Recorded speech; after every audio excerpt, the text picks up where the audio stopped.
Hello friends, आज हम आपके लिए लेकर आए हैं कि आइसक्रीम और फ्रोज़न डेजर्ट में क्या फ़र्क है और फ्रोज़न डेजर्ट की रेसिपी के बारे में। और पांडे जी इसके बारे में सारी इंफॉर्मेशन देंगे आपको।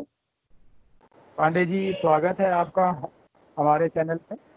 और आप कस्टमर को बताइए कि आइसक्रीम और फ्रोज़न डेजर्ट क्या फ़र्क और फ्रोजन डेजर्ट की रेसिपी के बाद। जी पांडे जी। Hello friend. तो आज मैं आपको बताने जा रहा हूँ कि आइसक्रीम और फ्रोजन डेजर्ट में क्या अंतर होता है। आइसक्रीम मतलब उसको बोलते हैं जिसमें कि टोटल मिल्क फैट होता है, और फ्रोजन डेजर्ट में जो होता है वो उसमें आप मिल्क फैट और वेजिटेबल फैट मिला सकते हो या प्योर वेजिटेबल फैट से बना सकते हो। अगर समझो 1 ग्राम भी आपने, अगर उसमें मिल्क में अगर आपने 1 ग्राम भी वेजिटेबल फैट डाल दिया तो वो फ्रोजन डेजर्ट होता है, उसको हम आइसक्रीम नहीं बोल सकते। और आइसक्रीम और फ्रोजन डेजर्ट के जो हैं दोनों के जो गवर्नमेंट के नॉर्म्स है वो मिनिमम 10% फैट होना चाहिए। ठीक है। आइसक्रीम में भी और फ्रोजन डेजर्ट में भी। अच्छा। और अगर उसके नीचे होता है समझो 2.5 टू 9.9 तक, उसको हम मीडियम फैट बोलते हैं। मीडियम जी फैट आइसक्रीम या मीडियम फैट फ्रोजन डेजर्ट। और जी बिलो 2.5 जो फैट रहता है जी। उसको हम लो फैट आइसक्रीम बोलते हैं। या अगर टोटल मिल्क फैट है तो आइसक्रीम बोलेंगे, अगर उसमें एडिबल वेजिटेबल फैट है तो हम उसको फ्रोजन डेजर्ट बोलेंगे। जी। तो ये दोनों में अंतर है। अगर आपने 1 ग्राम भी समझ 1 ग्राम,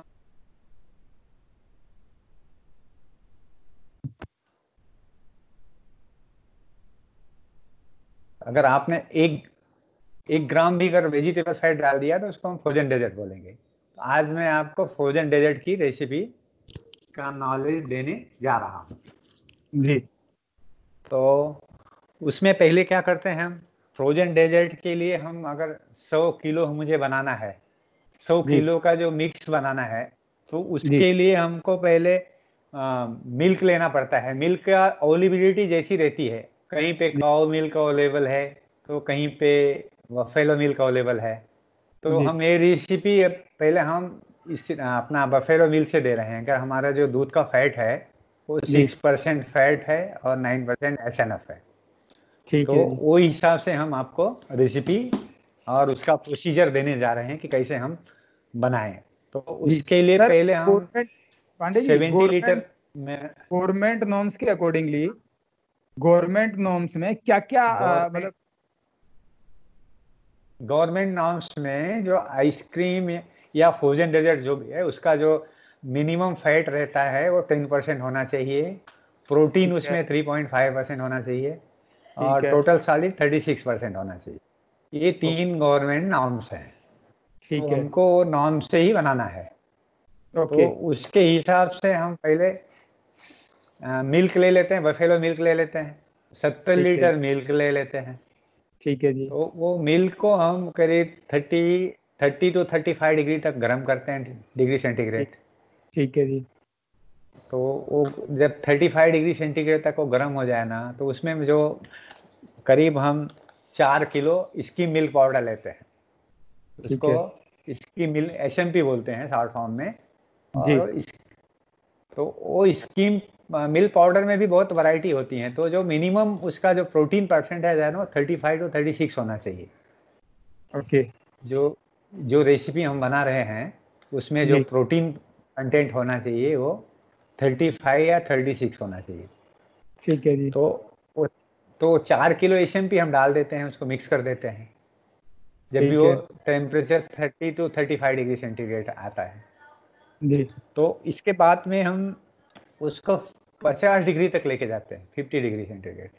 ठीक है जी।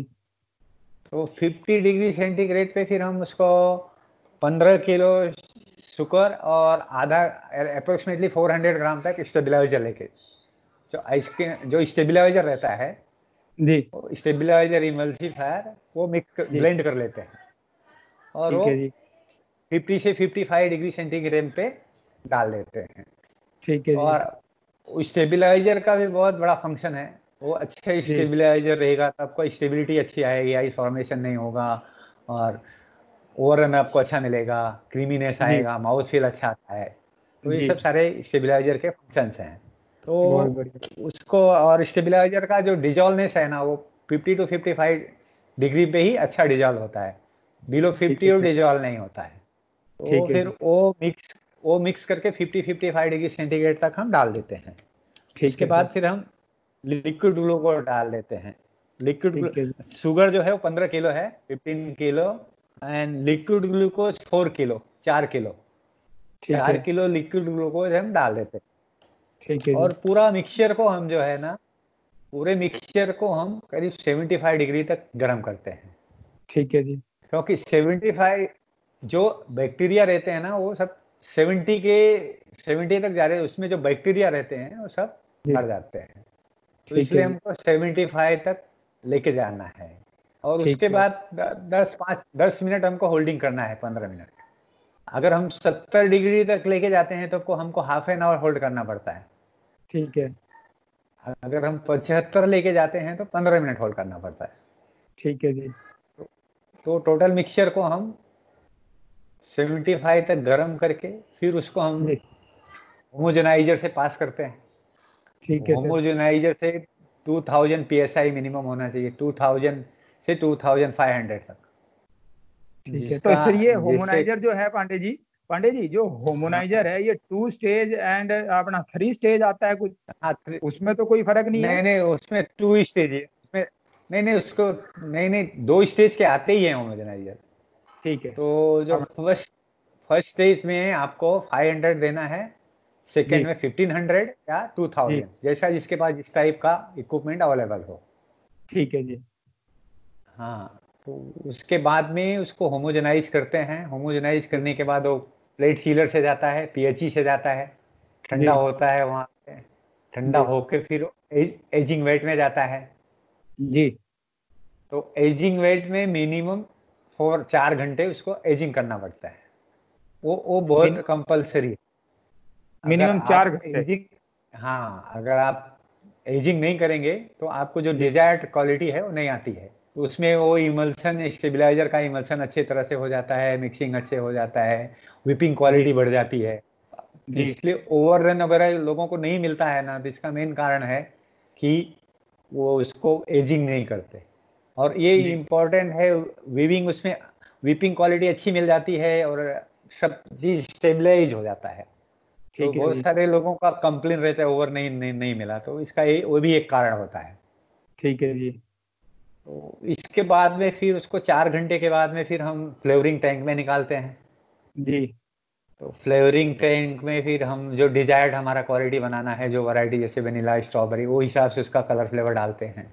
जी फिर उसके बाद में फिर फ्रीजर में डालते हैं, कंटिन्यूस फ्रीजर में, या जिसके पास बैच फ्रीजर है जी। वहां पे डाल के फिर 100% ओवररन पे, समझो 1 लीटर आप मिक्स डाल रहे हो तो 2 लीटर आपको निकलना चाहिए मिनिमम। अच्छा, मिनिमम। हाँ, अगर 1 लीटर आपने मिक्स डाला है तो जी 100% एयर इनकॉर्पोरेट होके फिर जी।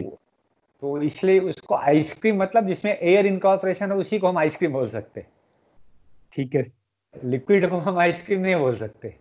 आइसक्रीम के लिए ठीक। जरूरी है कि एयर का इनकॉर तो एयर इनकॉर्पोरेशन वो अपना फ्रीजर में ही होता है, कंटिन्यूअस फ्रीजर या वेज फ्रीजर जो है।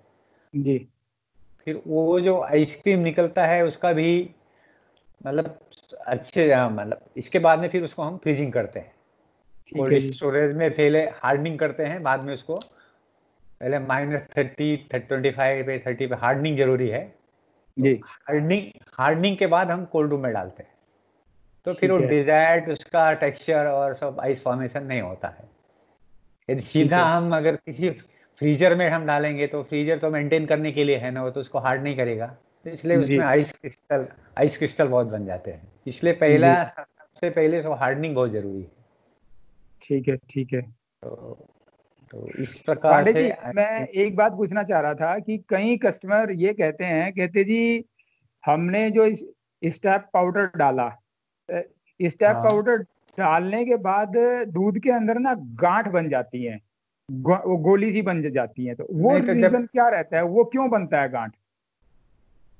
नहीं, अगर आप उसको बढ़िया से मिक्स करेंगे शक्कर के साथ जी और सही टेम्परेचर पे डालेंगे ना, जी। तो अगर अच्छी क्वालिटी का स्टेबलाइजर है तो नहीं मेल्ट, मतलब वो मेल्ट हो जाएगा। अगर वो स्टेबलाइजर में कुछ प्रॉब्लम है तो फिर वो गट्ठी आ सकता है।